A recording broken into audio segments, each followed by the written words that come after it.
Hey everybody, what's up? It is Christopher back here for another video, and today I'm going to be talking about identity first language versus person first language when it has to do with autism. So, I want to start with saying I do not speak for the entire autistic community. I am one autistic person, and different autistic people have different preferences, but I have seen that a majority of autistic people seem to prefer one over the other. But, like I just said, there are people out there who are autistic and prefer one that is different from the majority. So I am not intending to speak for the entirety of the autistic community. So what is identity first language versus person first language? Identity first language is when you say somebody who is autistic, like, I am autistic. I'm a person who is autistic, versus person first would be, I am a person with autism. Now, I personally like identity first language. I am autistic. I don't have autism. I am not with autism. I am autistic.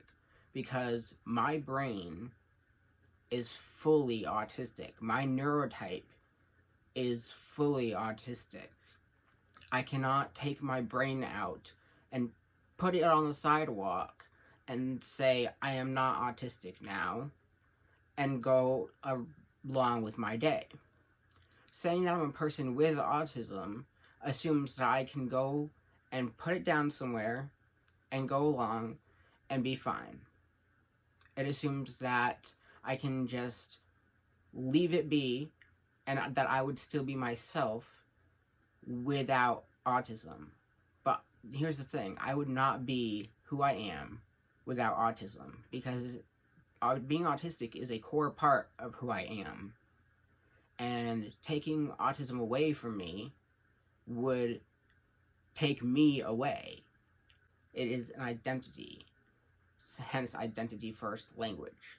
Now, I know that schools teach things like person first because they want to see the person, not the disability, but there's a problem with that.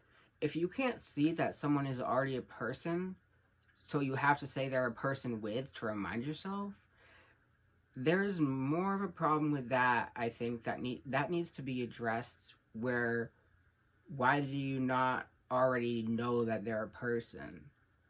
Why do you have to remind yourself that they're a person by saying person with autism?